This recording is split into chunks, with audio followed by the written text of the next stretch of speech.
Hi, I'm Sean Perrin, and you're listening to episode 62 of the Clarineat podcast, the show where I discuss all that's new and neat with clarinet, with the neatest people in the industry.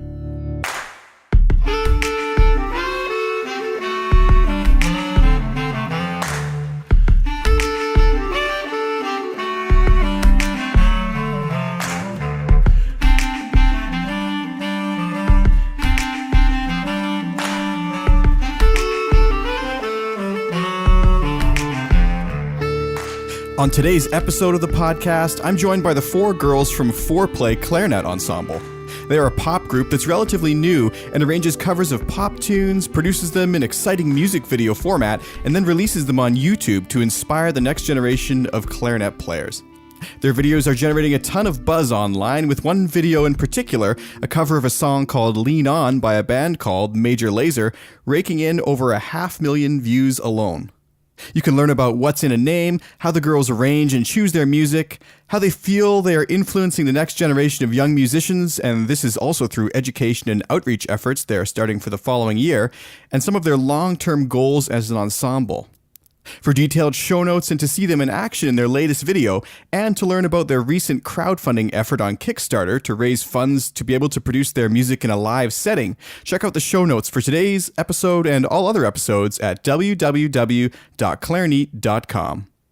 Speaking of fundraising, I'm currently raising funds on the Clarineat website to take the show on the road to the Clarinet Fest 2017 conference in Orlando, Florida. At the time of this episode's airing, the funding is about 65% of the way there, and I really want to thank all those who've made direct donations on the website. They've purchased things from the Clarineat store, maybe they've clicked on affiliate links, or maybe they're backers on Patreon. And in today's episode, I'd like to thank Eric S., Cheryl S., and Amy M. for being our latest backers. Of course, today's episode is also brought to you by our sponsor, D'Addario Woodwinds. Thank you so much for listening. Sanding, shaping, balancing. For centuries, mastering your instrument meant mastering these crafts too. But now, D'Addario is refining craftsmanship for the 21st century by refining their reeds and mouthpieces with the world's most innovative techniques, so you can spend less time sanding, shaping, and balancing, and more time perfecting your own craft. To learn more about the new era of craftsmanship from D'Addario Woodwinds, visit D'Addario.com/woodwinds.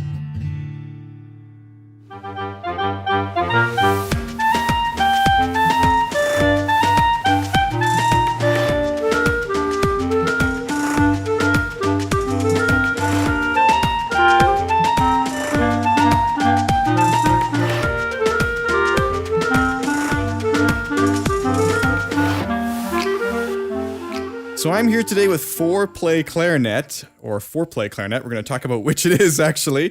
And that consists of Claire, Rainey, Gabby, and Shawnee. Welcome to the Clarineat podcast, guys. Or girls, I suppose. Hi. Thank you for having us.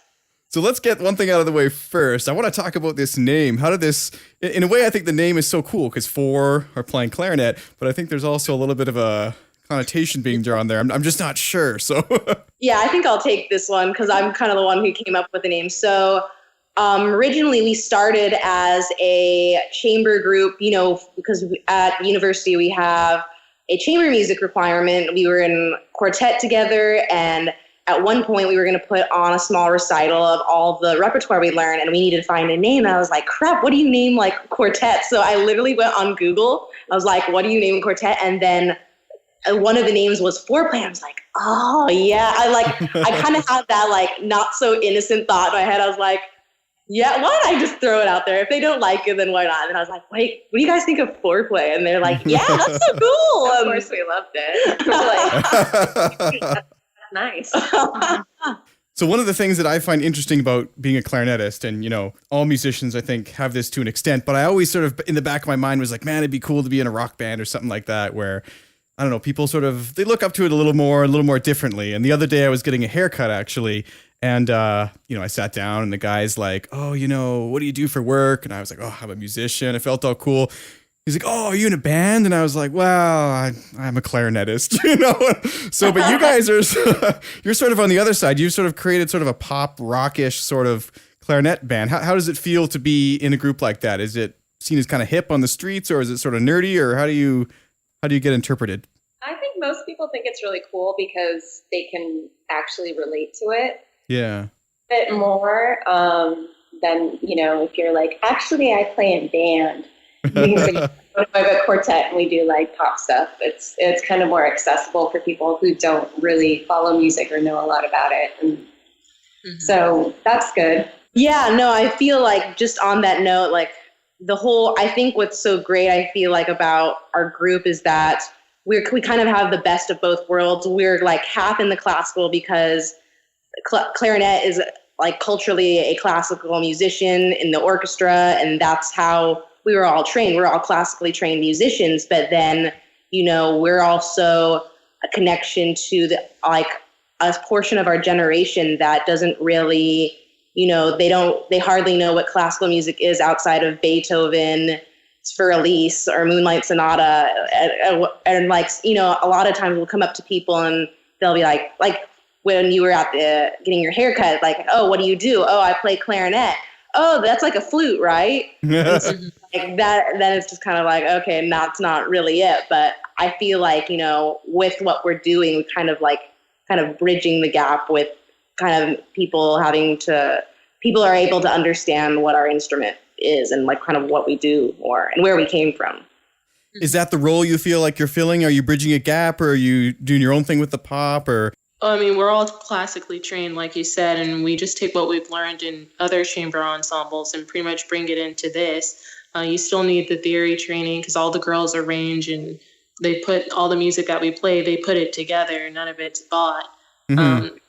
And I think it's, great to, especially our hugest audience is a bunch of kids, and they're the ones who are like, oh my gosh, like I can do this part too. I can be in band and do jazz, play pop. Like if I can hear it on the radio, I can play it on my instrument. And I think that's part of the coolest part. It's like, yeah, you can do everything. And we're kind of the ones to introduce them to this like broader world and spectrum of what clarinet is, able to do.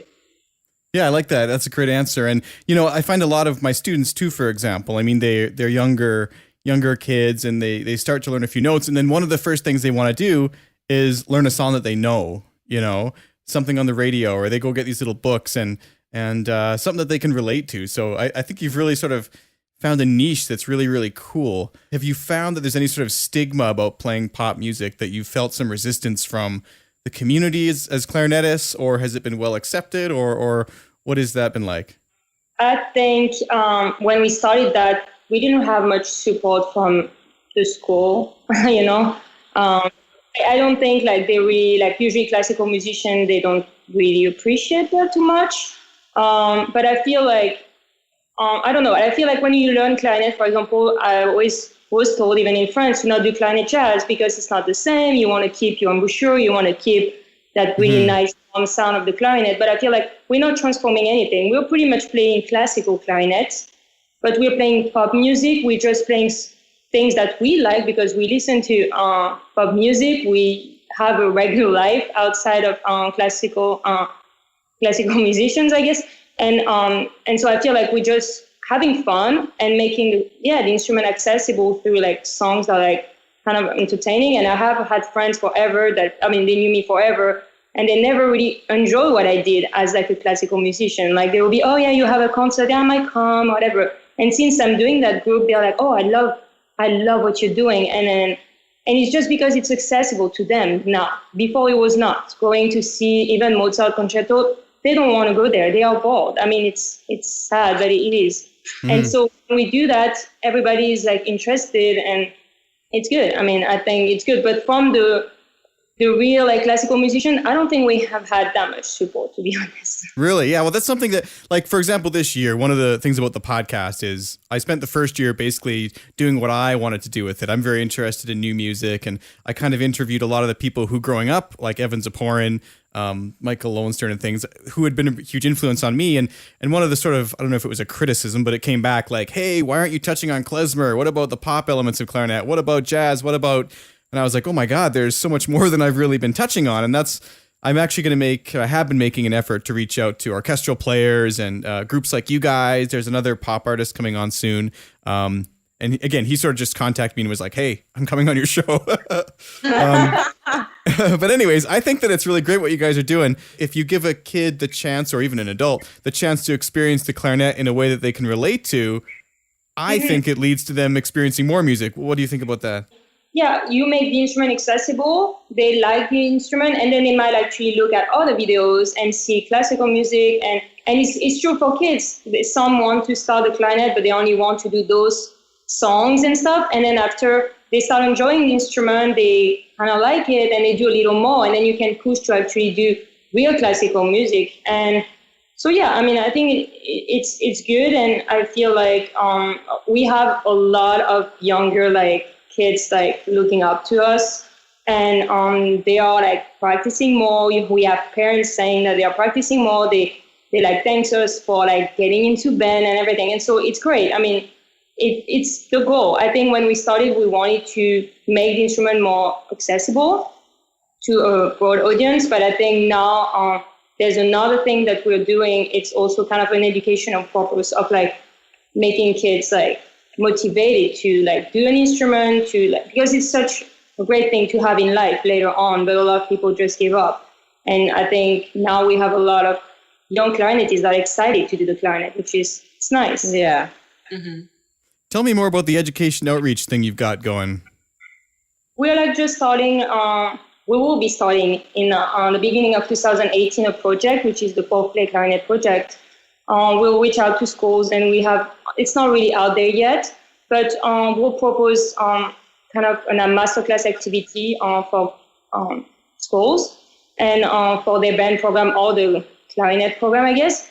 And then it's just to make younger like kids like excited about the instrument and just playing in band and see the possibilities of music. And it's just because it came like after our videos, we just got so many people reaching out to us and saying, oh, like, I'm so motivated. I want to do in that band. I want to be in another band. I want to take clarinet lessons. I want to do all those things. And parents. And so it's really touching a younger audience, maybe the most, but it's important. I feel like we didn't really think about that as much as now. We're like, oh, there's also that side of the group. And I mean, it's still so exciting. We did both. Like, we wanted to make the clarinet accessible because we're tired of hearing, yeah, you play the flute. What is the flute? You play like that. No, I play like that. I mean, and so so now they know the instrument. It's accessible. They even look at some other like clarinet and even orchestra pieces. And then on top, we have younger kids that are like motivated to like play and like excited, and it's awesome. So, you guys have put so much effort into your videos, and that's one of the things. I remember when it first popped up on my Facebook feed a while ago, I was like, oh, what's this? It looks like a professionally produced music video for this song, and I was happy to see that it was actually some cool arrangements. And then before I knew it, though, like, there was the four of you guys out in a desert, like, with this amazing production, and so, like, just walk me through, like, how are you not only planning these videos, but marketing them and funding them? And I mean, that one's had 500,000 views. Yeah, it's almost there. Yeah. So I think we've just mostly gotten really lucky to know people who have the equipment and skills needed. Mm-hmm. Our first video, we just knew a guy with a camera and a drone. And then Clara was like, oh, let's go to the desert. It'll be awesome. Yeah. Drive out early in the morning, like past Palm Springs to the middle of nowhere, and take some footage. And we didn't really know what we were doing. And, we gave the guy a couple $100 for his time.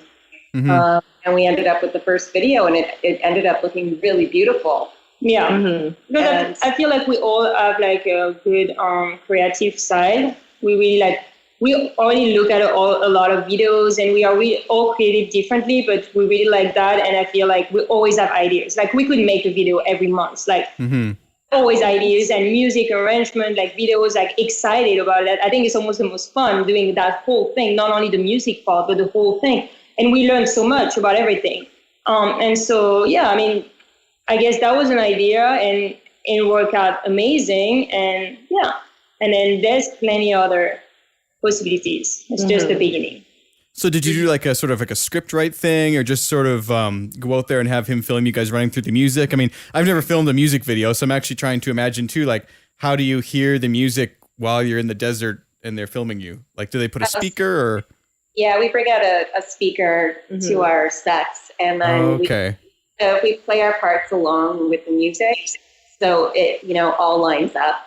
So we usually re-record the piece first, and then we do the music video, and then that the professional recording is put onto the music video. It's not live. So it might be a little hard to record 4 clarinets out. We were not in tune that day. Not the best studio environment. A little dry.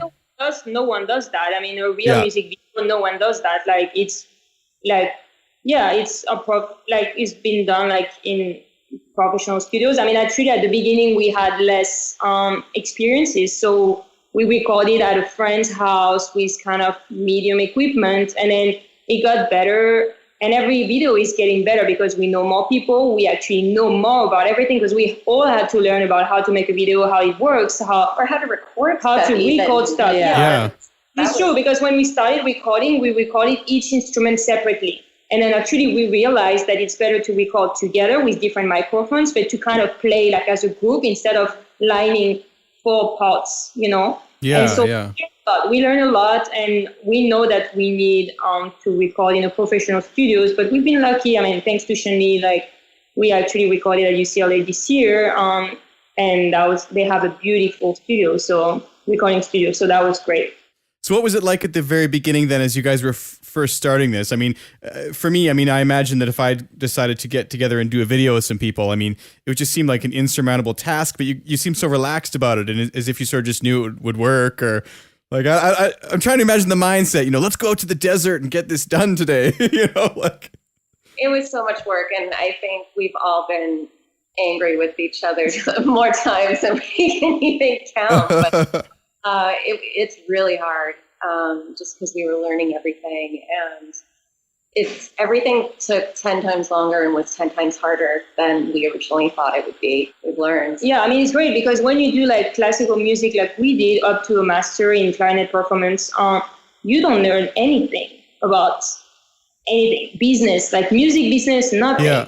Music production, nothing. We took a class on our own that was not a credit class to learn a little bit about music production and how to use Logic software, for example. But like we didn't know anything about anything. We just, I guess, really in in our era, I guess. So we like on like social medias and doing all those things. So that we know how it works. But the rest we had no clue. So we learned, and it took longer. It was but it worked pretty well. I don't think we're like the most stressed out people. We've been friends for a long time, and we know each other, and we knew a lot of people. So we just pretty much tried.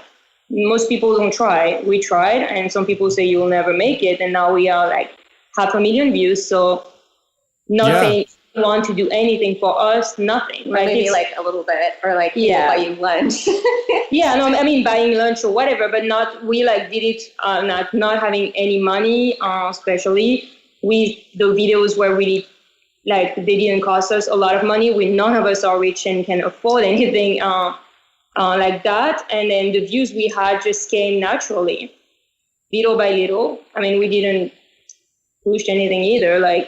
So it's great. I mean, it's just, I guess people liked it. And we felt when we did it that it was a niche, like there was something to do. I felt like we could do something different.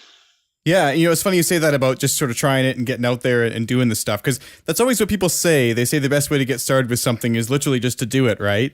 And someone recently asked me with the podcast even, they said, oh, I don't know how you ended up getting such a good radio voice. And I'm like, well, part of it was, practice. Like the first 25 episodes, like I almost want to go delete them sometimes. They're pretty embarrassing for me, and because my voice sounds weird. I didn't really know how to use the microphone. I wasn't using a pop filter, all these things. And there's just stuff you learn along the way. But if you don't get started, you'll never know. So exactly. And I guess when we did our first video, I mean, the video is beautiful. It has a lot of views, but the recording is not the best. It's not showing our best, I think, abilities on the instrument. It's not perfectly like recording and stuff. And so we got some people like commenting on that, even professional people. that would not say names, that were not really really saying, oh, it's not that great, it's not. But we tried, and we have a lot of views. It's not perfect, but the videos coming up are going to be great because now we know how to do it.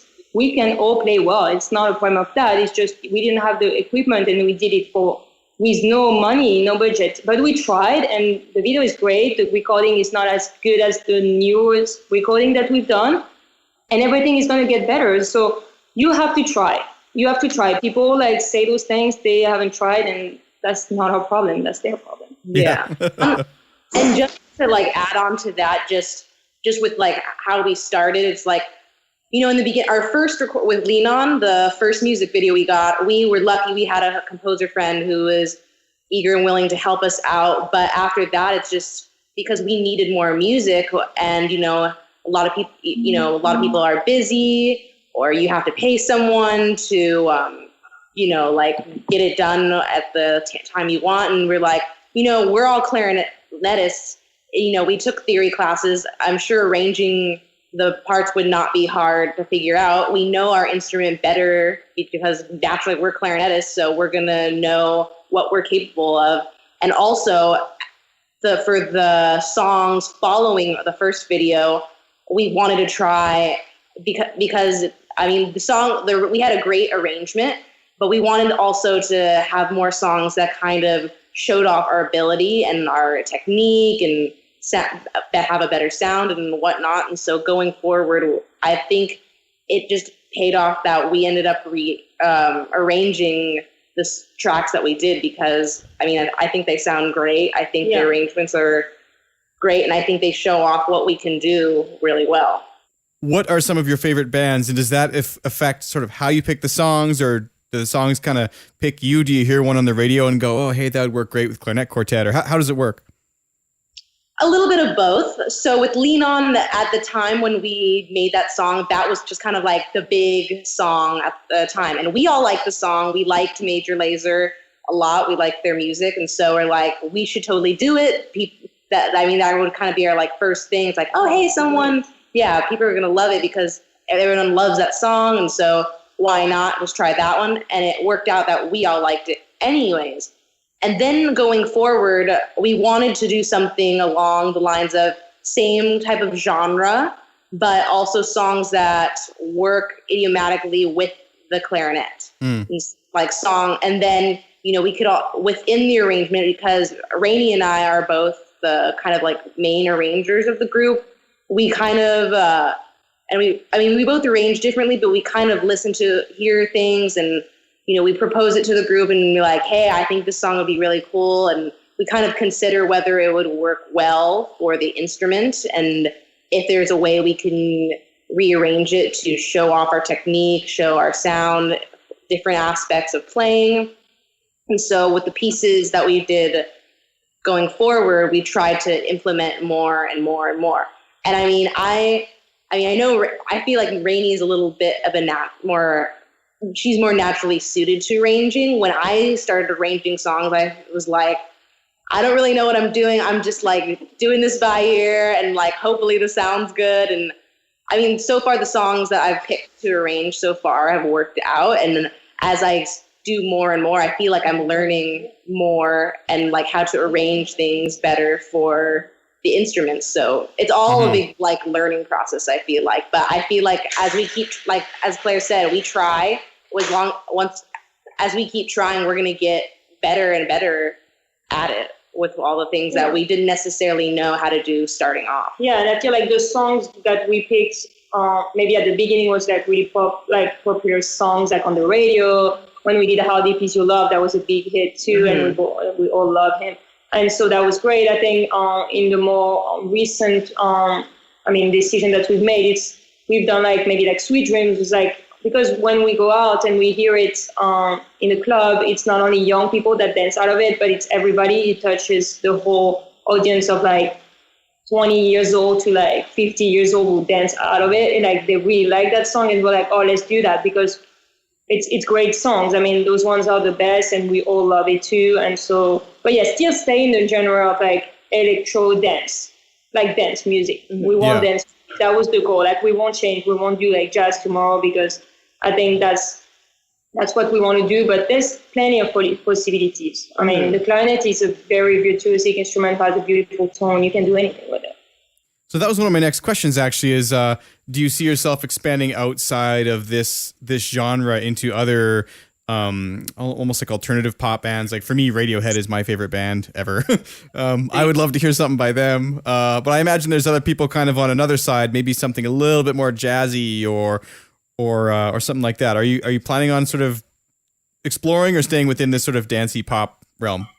So actually, we have not quite a few, but we have arrangements that we've done that we kind of abandon because they end up not sounding good. Yeah. I mean, Claire and I both love Amy Winehouse, and she's a great jazz singer. So maybe we would do something like that. I don't. We just want to keep that electro sound in the back. Yeah. So it's possible that we could delve into other like rock or like even jazz, but first the song would have to kind of fit our scope, and it also we don't want to like put a different twist on it, because it's like, for example, we had arranged a song like the Amy Winehouse Back to Black. We arranged it, but we wanted to kind of give it our own little twist on it. So it's like, it's not just, oh, I'm hearing Back to Black arranged for 4 clarinets. It's like, oh, I'm hearing a really cool interpretation of the music. It's like, we want to really change the it will be interpretation. like more dense Amy Winehouse. It will not be like acoustic. We can do that. We do sometimes videos of like other things, but I think the group itself is really like bringing like the culture that people have right now, the music they listen to in our group and with the instrument that we're playing, and make it possible. And so far we're only doing covers because I guess it's easier in the sense that people will like get to know us through covers, but the main goal is actually to do originals. We would love to do originals. I just feel like if you like thinking business and marketing, you need to do covers first, so people get to know you and they like you, then they might like your covers. They might like your originals. So ideally we would like to do like, I don't know, maybe like a little more covers, and then maybe do some originals. And also I think another idea would be to collaborate with other people. A lot of people have said that they wish we could have a singer, we could have some kind of something else added to us. We're not against that. I kind of feel like the first step was like to finish like an album of covers. That would be the goal, to have like a cover up, like an album of covers, and then we can do maybe another album with like, maybe like, I don't know, collaborations, and if possible in the future, like doing originals, because we could write really cool things, and we've already started. It's just hard to like put that out there yet. Yeah, and it's like smart. And going back to like, or the arranging aspect, it's like, it's one thing to arrange like a song that's already existed, but to like really come up with like something really authentic, original, like that's a work that you're proud of. Like, I am okay with arranging, I mean, just because I've started trying, but composing is like a whole like another field that we still are learning about. We still don't really know as much about. So that's, I mean, we're still kind of in the process of figuring all of that out. So I was about to ask what the sort of long-term or next goal is. Is the album something you guys are having in the works, or is that more of a long-term project? It's a little bit more of a long-term project, I would say, just because I think we'd like to see what we could do next with other songs, and again, collaborating with other people and like experimenting stuff. Right now we're in the process of, we're trying to get equipment for live shows. So if we're in like an indoor venue, for example, most places, they might have their own set of mics or whatever, but, it's hard to play clarinet outdoors. We've gotten a lot of opportunities to play outdoors, but the problem is it's like, if you're, for example, one of the first places we started playing at was in front of those lights at the LACMA Museum. And we tried that because, it's a very popular tourist attraction. A lot of people go there, and we did get some attention from there. But often the problem with playing at outside like that is, we have cars zooming by, and it's like, we only have like kind of one amp that plays our like drum tracks behind us. and that's all you can really hear unless we're like blasting. But when we're like all playing at like double forte, just so we can get people to hear what their clarinet sounds like, it's like you lose dynamics. You kind of lose the like magic of what we arranged. And so right now we're in the process of we're actually starting a Kickstarter soon. Soon to be released. Have you done anything like that before as far as crowdfunding goes? And was it your first time? No, not really. We paid for everything. We never had a funding, but we kept it pretty cheap because we knew a lot of people.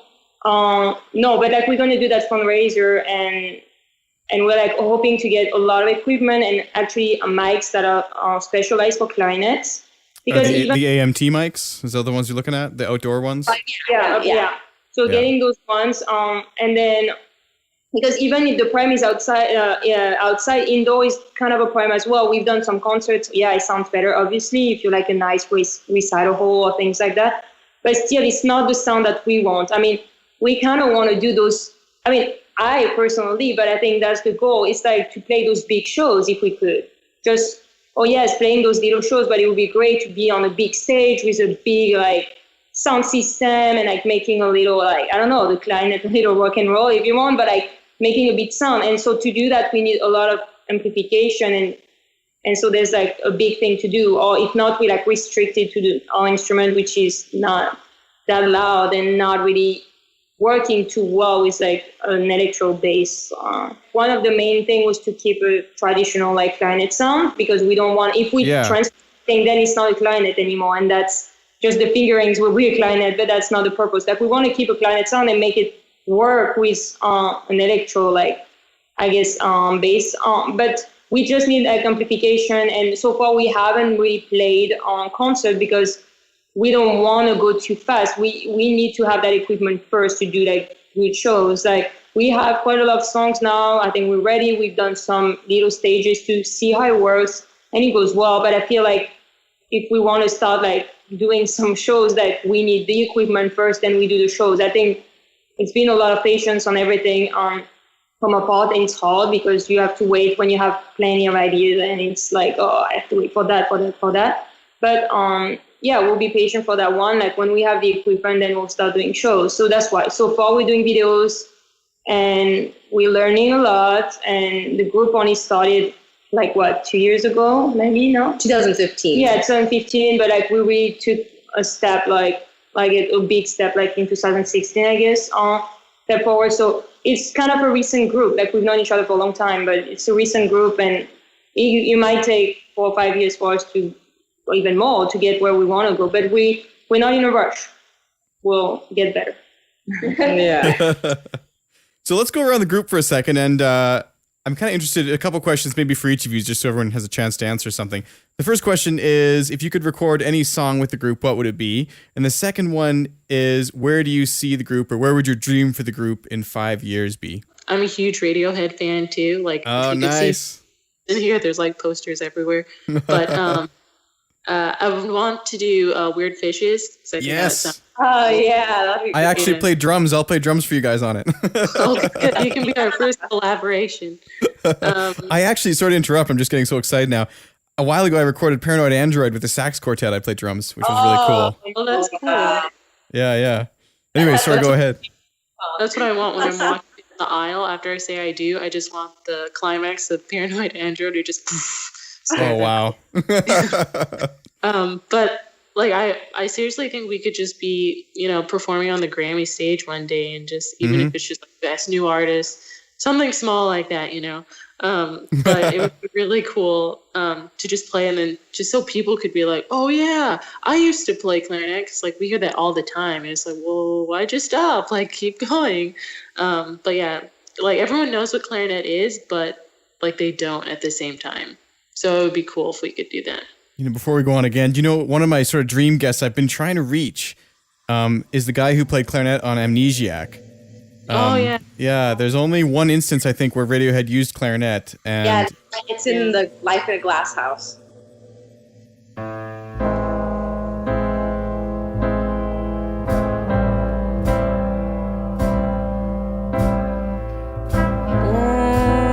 Once again, I'm in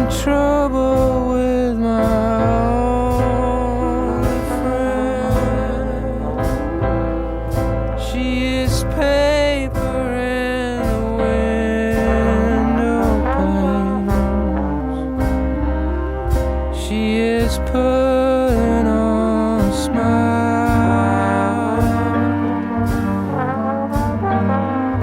living in a glass house.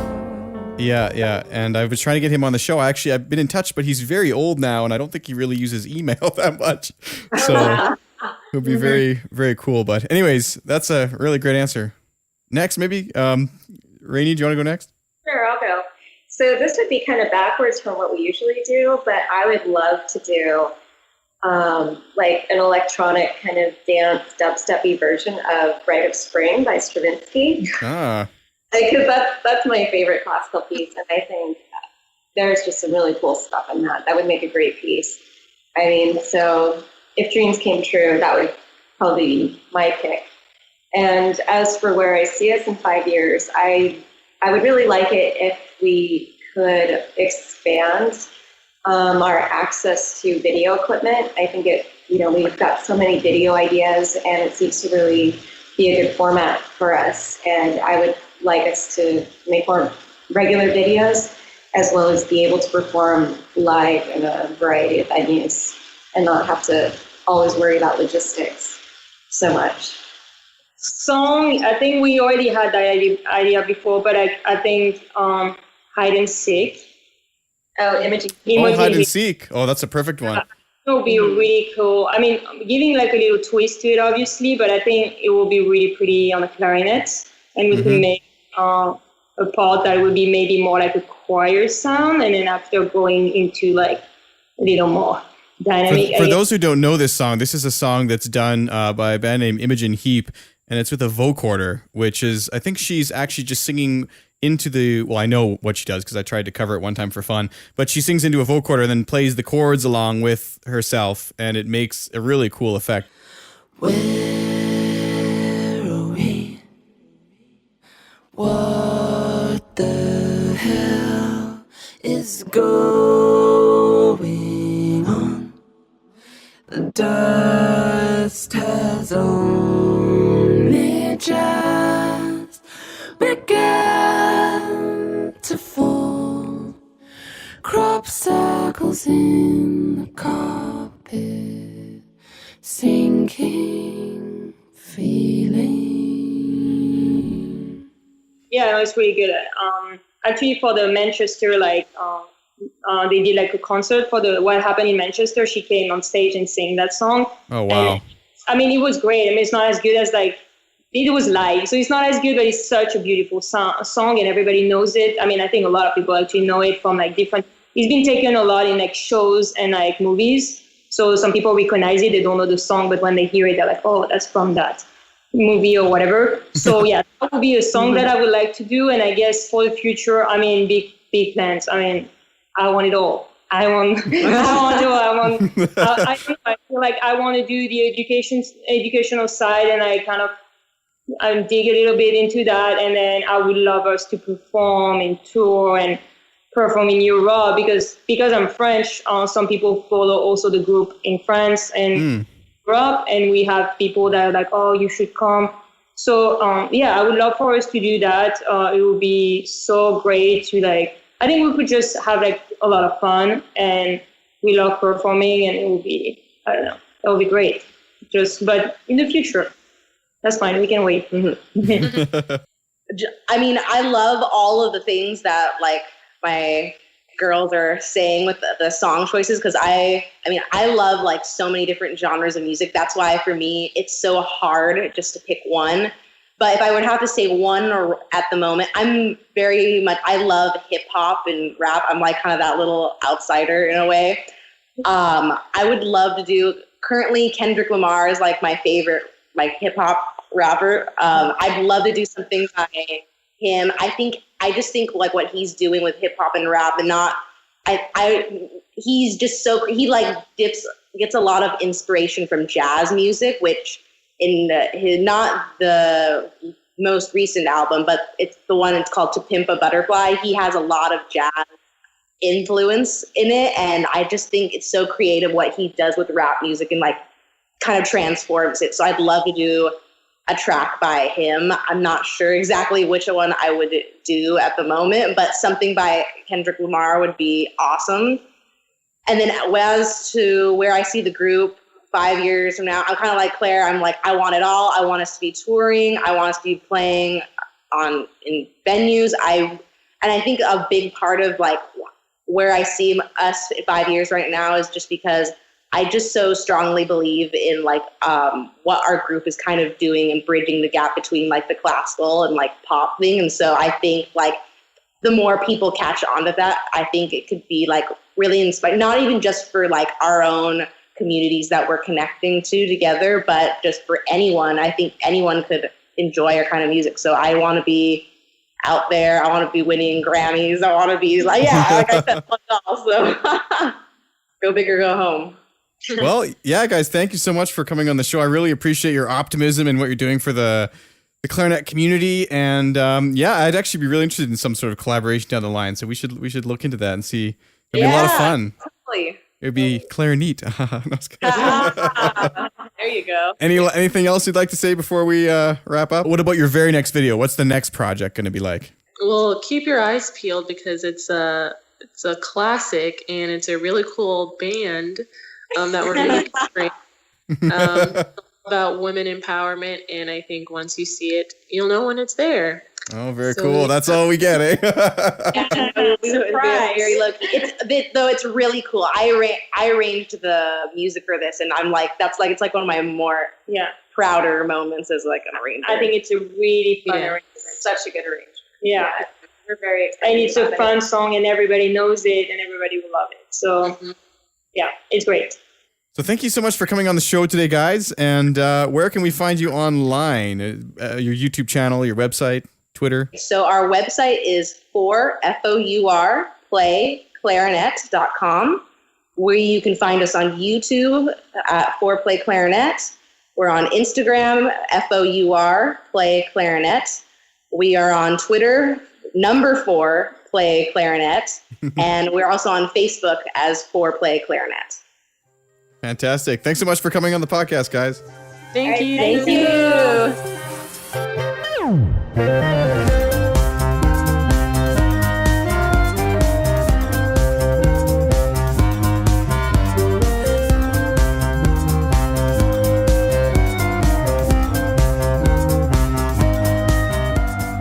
Thank you so much for listening to the Clarineat podcast. If you enjoyed today's episode and want to learn more, please see the show notes for this and all other episodes at www.clarineat.com.